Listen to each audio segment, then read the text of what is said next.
welcome to part 7, everybody. And we are now going to begin a segment called Collection Time, and what that means, I'll be cutting to various locations and to show you where to get goodies and items and whatnot. And what better way to start this collection time is to actually go back here to the graveyard where we meet this jolly fellow. And his name is Dampy the Gravedigger. And like the kid mentioned earlier, Dampy here runs the Heart-Pounding Gravedigger Tour. And basically, he pretty much wants us to pay him a certain amount of rupees, and he will dig at a certain spot. Now, sometimes you can get rupees, and sometimes you can get absolutely diddly squat.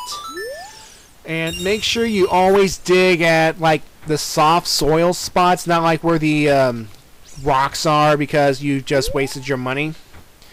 And the thing is, folks, sometimes, well, what I'm looking for in this Heart-Pounding Tour is there is a heart piece buried somewhere in the dirt.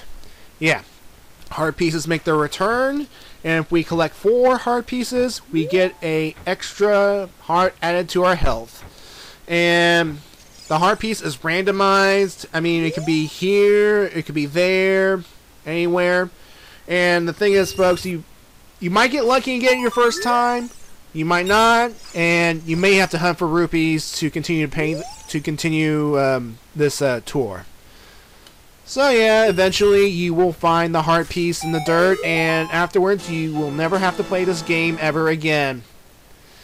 And yeah. And the thing about Dampy's Grave Digging Tour, if you play the Sun Song while in like Kakariko Village, let's say it's daytime if you want to switch it to night to play the Heart-Pounding Tour, don't do it while you're in the village, because while you are in the village,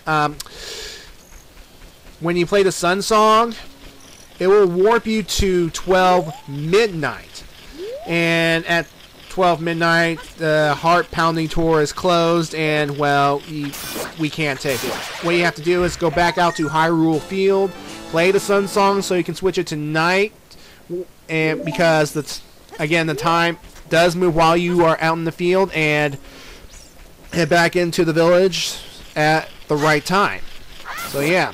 While you're in town, the Sun Song can either warp you to 12 midnight or 12 noon, and Hyrule Field, it can switch the sun and the moon like that. What I'm doing right now is I am gathering gold skulltulas, those golden spiders, and collecting their tokens in this village, because besides hiding in trees and hiding in random areas, these things appear at nighttime in certain locations, and basically all you have to do is track them down. Make sure you listen for that little,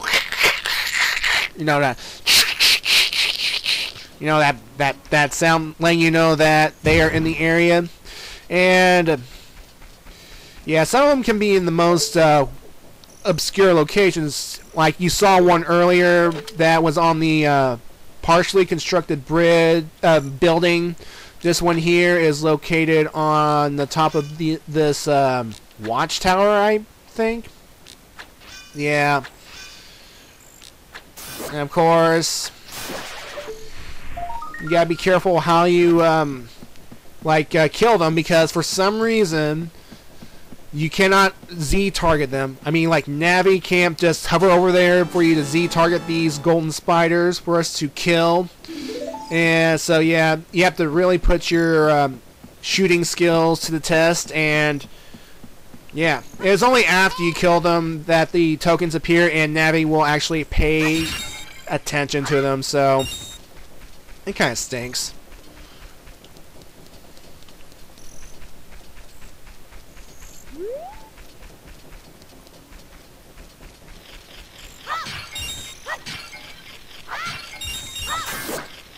And why am I gathering gold tokens? Well, actually, it's in this very village that we will enter a house. And let's just say that gathering these tokens is important to the occupants' survival. And the good news is that we can get rewards for gathering tokens. And I'll explain more once we enter the house for the first time. And of course, throughout this adventure, that Navi will interrupt. Hey, Impa said go up that mountain and all that stuff. It's like, ugh. Seriously? I do not need to be reminded every 5 minutes that, hey, you need to go this way. You need to go this destination. Ugh, shut up. I mean, I know I have to get to this destination eventually, but I want to do things first. I want to kill golden spiders and whatnot. Oh, and this house right here, this is Impa's house, if you want to know. So, yeah. And when we go to Kokiri Forest at night, yes, there are golden spiders here too. So, let's go kill them. And the one in this area is actually hidden behind the Know-It-All Brothers house. Yeah, that's what they're called.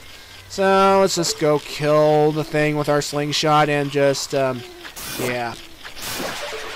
See, this is what I like about Zelda games, is that you can pretty much have the option to, like, do whatever you want. Well, not whatever you want. You can do side quests, play some games before tackling the big bad dungeons, before moving on to the next segment of our quest. Yeah. Now, in the Lost Woods, when we first enter, take a left, and you will meet this happy fellow. This guy here is named the Skull Kid. Yeah, that's his name, the Skull Kid. And what you want to do here, play Saria's song for him, and he'll say that, oh, you're a friend of Saria. Let's be friends ourselves. Here, take this. And we'll get a free piece of heart. See, pieces of heart, again, you can get them like some of the most, you can get them easily by doing tasks like that, or you have to do like other harder tasks to get heart pieces. I mean, it varies. And we go back here to this area where I got my bullet bag upgrade. If you go down this ladder, we will encounter 2 more Skull Kids. And just like the Skull Kid earlier, we just whip out our ocarina, and this time we jam with them. Now, one of them will play a melody, the other one will play the same melody, and we have to match them and play that melody again. Now, we have to do this memorization musical game until they reach a certain amount of notes. And the first time we play this game, we get 5 notes, and the reward for completing it successfully is a single rupee.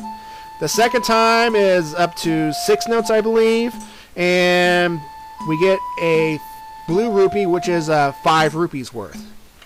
And then the last time we pretty much jam with these guys, we have to memorize the pattern up to 8 notes, and if we do that successfully, we get another heart piece, and that's fantastic. And the best way to do this thing is to memorize their thing, memorize the buttons used, and yeah, you should be able to do it successfully, and you should nab this heart piece no problem. And after we nab the heart piece, these guys disappear, and we're done with them. Yeah. See, they just fade away. Alright. Now in Hyrule Castletown, go here into this little shack area. And then this guard right here, if we talk to him, he's like so angry he wants to smash things. Or bored. Yeah, sorry. He's bored. He wants to just smash things and all that stuff. And this guard shack area is a perfect place to build up rupees and whatnot. You can actually smash the pots with your sword, and you can actually pick them up and throw them, and you can roll into crates to get some cash that way. Now, the funny thing about this, the longer you stay in the guard shack, the less chance you will have to get rupees, and I mean, like, the longer you take to smash the pots, the less chance you'll get of getting cash, and I do not know why, but regardless. But anyway, again, this is a great way to get some cash if you need cash, and we are going to need cash because in a bit we're going to play a mini game. And of course, in that crate there's another golden spider, and grab the token, and hooray. Alright, now that I'm at current maximum capacity. Oh, I wanted to show you this quest status screen. See those gray notes? Those are all the songs I've learned. And those hearts, well, that heart pretty much represents how many heart pieces I've gathered thus far. So, I'd show you that off. Anyway, what you want to do here is we are heading towards the archery signed building. And it's in there that we are going to play a mini game called the Shooting Gallery. We talked to this big old guy, and what we are going to do is pay him some money, 20 rupees, and we are going to shoot rupees that are actually targets. Now, what you want to do here is take your slingshot, just aim and fire, and by pressing the B button, and the rupees come out in a certain order. The green one's always in the middle, and the blue ones are coming from the left and the right. The green one will hop up and hop back down. And then the two blue ones will come from the left and right at the same time. Red will go from right to left, and then the more reds will come from left to right.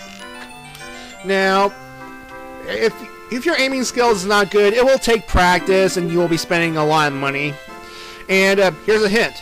If you get at least 8 rupees shot, the guy will feel sorry for you, that he will offer you another chance to pretty much get a perfect score for free. So at least try and hit 8 targets, and yeah, and you won't have to be spending much money doing this over and over and over again.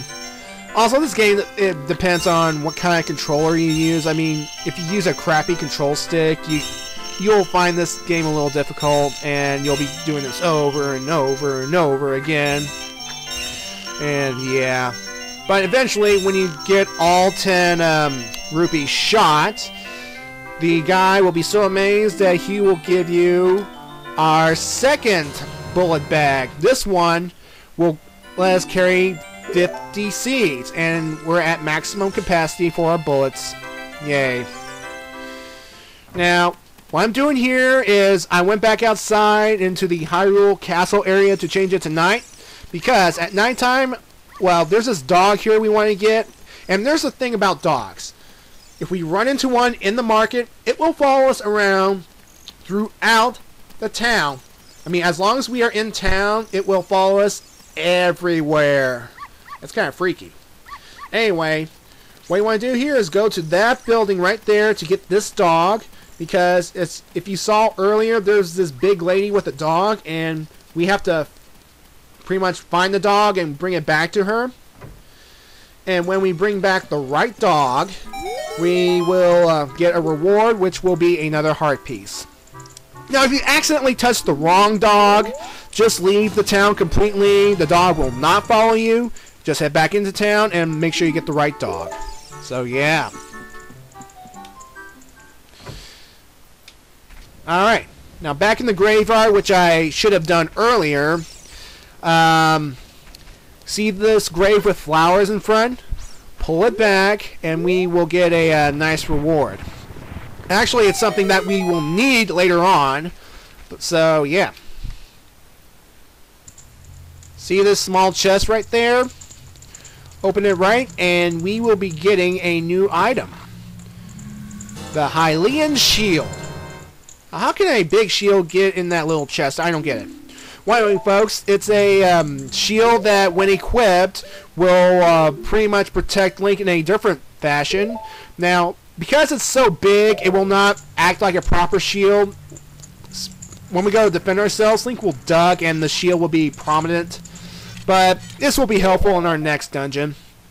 And if you see that oddly colored brown wall, well, there's something behind it, but we lack the means to destroy it. Oh, and here's another fun fact. If you try to pull the grave, yeah,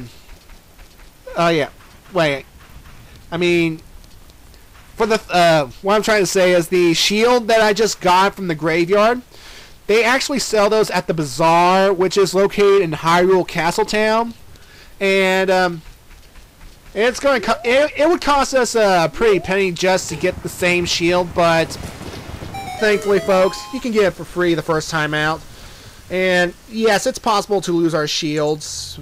So yeah, what I've done is, if you paid attention to which grave I pulled back, you go into this one and you would drop down, and we see that there's a re-dead right there.